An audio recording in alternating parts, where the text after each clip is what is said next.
Yeah. Oh, I see some underneath this. Right on the end of this? Right on the end of this, yeah.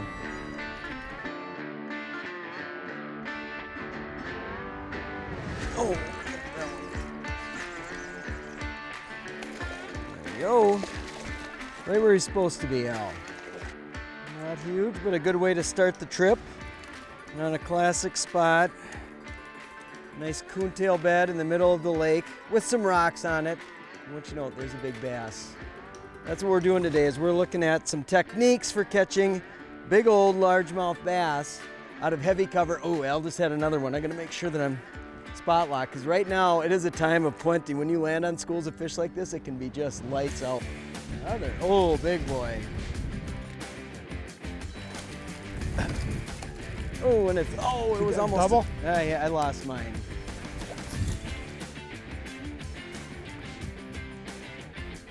Oh, vapors. I just love it. I love it. I love it. I love it. I love it. Get beefed up right for these conditions, and once you get a taste of fishing this way, I like to call it combat fishing. You know, in heavy cover with the right equipment like this. Once you start doing this, you know, it's actually addictive. It really is. You wake up in the middle of the night, you know, waiting to hear that bunk. It's like you get up and set the hook.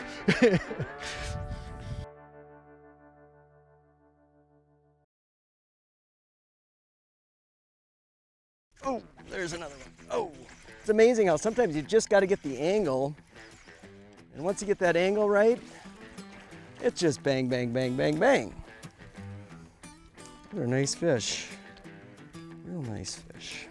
Kind of got Al in a bad spot, the way the wind's blowing here. Believe me, I'll fish around you. While I'm retying here, Al can crack on a fish, and I'll kind of show you what the system is that we're using here.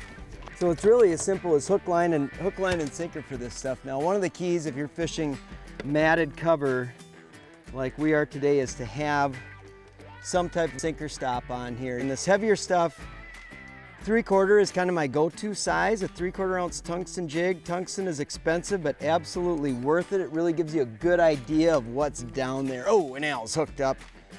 We can get to this after he gets done reeling in his monster bass. Step up in the school. Step up. Great fish. Yeah. I'm sorry to interrupt you. Go back and talk about tungsten. I mean, the thing is with tungsten, once you start fishing it, it's hard to go back to lead. It really is. It's hard to pick up lead again. Tungsten is the deal for that. 3/4, if I was to just pick a size that you'd want to have in your box for fishing a lot of these depths that are, you know, 8 to about 15 feet. That's kind of the size I would say that really fits a lot of those situations. So you can see I've got a 4/0 extra heavy, and then what I'll do is I'll put this stopper right on there, cut the tag.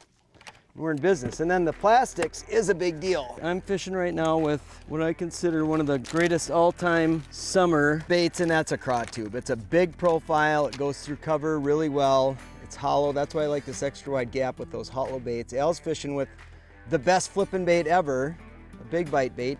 There you go. Look at that little package. Goes through there nice and tight. Yeah, this is that new bait from Big Bite. It's called the BFE. Best flipping bait ever, and it goes through everything, man. I've been catching a whole lot of fish on it this year.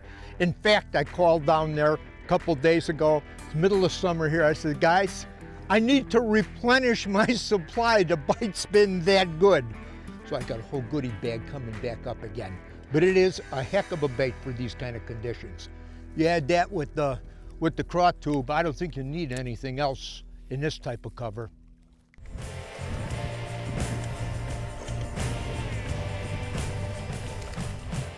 Like that. Right on the tip of a point. Hoo-ah, there we go. Hoorah. Another big largemouth. Man, this is a hoot. You know, I'm fishing with the Craw tube right now, which I think is just one of the best all-around baits for doing this punching style or flipping style. But Big Bite is an amazing plastics company. These guys know how to make plastics, and they make them in every shape, style, color that you can imagine for largemouth, smallmouth, walleyes, crappies, you name it. But A question that we get asked even more so than like, what's your favorite soft plastic to use for bass, is what color do you like to use? And really, to me, it's pretty simple. Some variation of green pumpkin is almost always a winner. And then secondly, especially in these darker colored lakes, dark colored baits, a black bait, a black and blue bait. When you see those baits in the water, they really stick out, a lot of contrast. So if you've got something like this, it's a great bluegill imitator, or something that's really dark. I'm telling you, those two colors, you can't go wrong. And a couple baits that we love, of course, are the Craw tube and then that BFE. Boom, awesome. Yeah. Very nice. Large and in charge. But that fish was right under the boat, Jer. Perfect. I don't know how many times over the years I've done this. You know what? It never, ever, ever gets old.